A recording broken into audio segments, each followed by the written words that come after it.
Hello, and welcome to the Smart Injury Doctors Podcast, the injury market's top program for doctors, lawyers, and insurers who want to gain greater insight on how to improve patient recovery results and deliver better services in the U.S. injury market. Please welcome your host, Dr. Jeffrey Allen Kronk.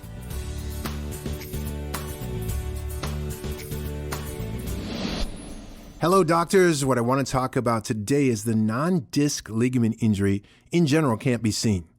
It can't be seen on film. How you address the non-disc ligament injury is through flexion extension radiography, stress radiography, and accurate measurements.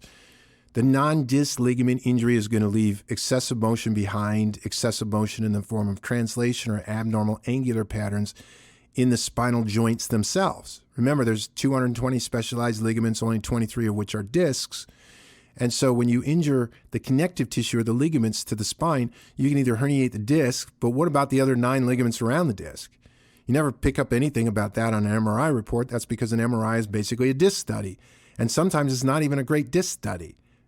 Today, because of the reads and the way things are done, you see there's high error rates within the reads. And there's also, in the personal injury market, there's also overreading that occurs where, imaging centers are trying to pick up the business and maintain business from attorneys, so they overread. They're basically saying there's, more disc injury than there actually is. So the disc is surrounded by 9 other ligaments. Those 9 other ligaments can be sheared, hyperstrapped, cause subfailure, in which case you're going to see excessive motion patterns in that motion unit, either excessive translation or excessive angulation. So that cannot be seen. In the chiropractic market, chiropractors sometimes think, and I remember myself even having this thought years and years ago, thoroughly disabuse this idea now, that you could see the ligaments. In 2015, we published a study. When I say we, I'm the CEO of Spinal Kinetics LLC. We're the main medical company out there across the United States that does spinal ligament injury testing, the non-disc ligament injury testing. Our radiologists measure for excessive translation and excessive angulation in the spinal injury itself. These are the most significant injuries the patient can have. Excessive motion is actually far more problematic than disc herniation is to the patient. And all you have to do is look at the surgical corrections to understand this. Excessive motion, you get plates and a fusion. Disc herniation, you get minimally invasive spine discectomy. 2 completely different surgeries, just by invasiveness. But by, one, you're out, 3 hours later, you're fine. The other, it's days, weeks, and months. So I'm going to tell you that you cannot see these things. If I went into I don't care if it's 150 radiologists or 150 doctors of chiropractic or 150 doctors of osteopathy or 100 general practitioners, it doesn't matter. If I blew up flexion extension studies and all you saw was the study and basically said, okay, where is the problem? 1, you can't see an angular findings. So 50% of the findings which are angular in nature, you can't see. You can't delineate. Now, you might see something where you go, hey, there's such an overt one there that you think, hey, I bet you it's that one. You can't see in translation excessive motion back and forth. You can see it to a degree, but you can't see how much it is. These are measured phenomena. You have to measure this. It's not a sight phenomena. Doctors will say, well, I see an offset on George's line. That just means in a neutral X-ray of the cervical spine or the lumbar spine, there's an offset in the vertebra. Okay, that offset doesn't tell you anything. It just tells you have an offset. It doesn't tell you whether you have ligament damage, because ligament damage is going to cause back and forth motion. So it's an indication that you might have ligament damage. It's an indication that you might have something that's old. If it's very old, it won't move at all. So it's just an indication. So what I'm telling you is that you can't see these things. They're measured. You have to get a measurement. In the future, in the 2020s, you're going to see that there won't be an imaging center in the world that doesn't do, well, in the United States at least. That's my responsibility to make sure this happens in the United States, an imaging center that doesn't actually do a flexion extension motion study. And you get motion. You don't get motion. Like some of these imaging centers today, you'll see motion on one study. Oh, C5 is moving 1 millimeter to the rear and 1 millimeter to the front. First of all, it's impossible. The chances of that happening, it's just a highly inaccurate measurement.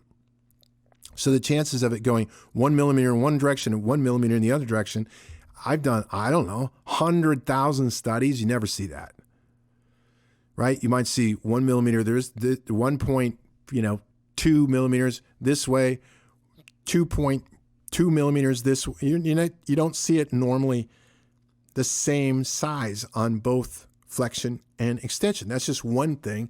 Then the other thing is they'll just put it in, they'll eyeball something, put in a reading as if you got an excessive motion study. You don't have an excessive motion study at that point. What you have is a radiologist that's heard something about excessive motion, or a radiology company that's heard, hey, in the market, providers are wanting this. So therefore, they look and do one or two segments. In a typical study, you're going to see every single segment that can be measured is measured. You're going to see a translation output. You're going to see an angulation output for each and every level. That's a complete study. That's an excessive motion study. Anything shy of that is not an excessive motion study. So in an excessive motion study, you cannot see the findings. Just like in a heart echocardiogram, you cannot see how good or bad the functioning of the heart is. You can't see how much volume of blood is being pumped. These are measured phenomena. We measure things in those studies. The echocardiostenographer, in the case of the echocardiogram, measures things. They take the heart in full contraction and they measure the chamber. They take the heart in full relaxation and they measure the chamber, and they can tell how much blood that chamber can pump. All right, so it's the same in the spine. So don't be confused. There's too much confusion out there. As a matter of fact, there's so much confusion that it's scary. When a patient has an injury, it's absolutely scary because they are going in oftentimes to doctors that have virtually no idea of how to assess a non-disc ligament injury, which is the number one cause. These ligament injuries are the number one cause of chronic pain and disability in the market today. They're the most expensive injuries in the market today. The doctors of the future will not be in the market if they do not understand how to assess a non-disc ligament injury. They're not done by sight. They're done by measurement. So hook yourself up with companies. I'm the CEO of Spinal Kinetics, LLC. Go to www.thespinalkinetics.com. We're one of the best in the country at doing excessive motion studies. We do it in like 49 states. And so we are one such company. I'm the CEO of that company. I also have a Smart Injury Doctors training program, www.smartinjurydoctors.com, where I teach doctors more about these ligament injuries because they are the most critical injuries in the market today. Doctors, if you're going to do excessive motion, get it done independently. Don't cause yourself headaches. Do it the right way. Each of these podcasts, all I do is take the time to riff on a particular subject. Put your comments below. Hey, I didn't like this. Hey, I like this. Hey, this is what I'm having struggles with. This is what I'm struggling with trying to build my injury practice. Put your comments below. That's what I do future podcasts with. And doctors, as always, I appreciate your attention and your time, and I'll see you on the next podcast. Make sure you subscribe, and I'll see you on the next podcast. Thank you. You've been listening to the Smart Injury Doctors Podcast, the #1 audio production show for professionals in the U.S. injury market that want to deliver better injury services to the patients, clients, or insureds they serve. If you like what you heard today, please leave us a review, and don't forget to join us on our next program.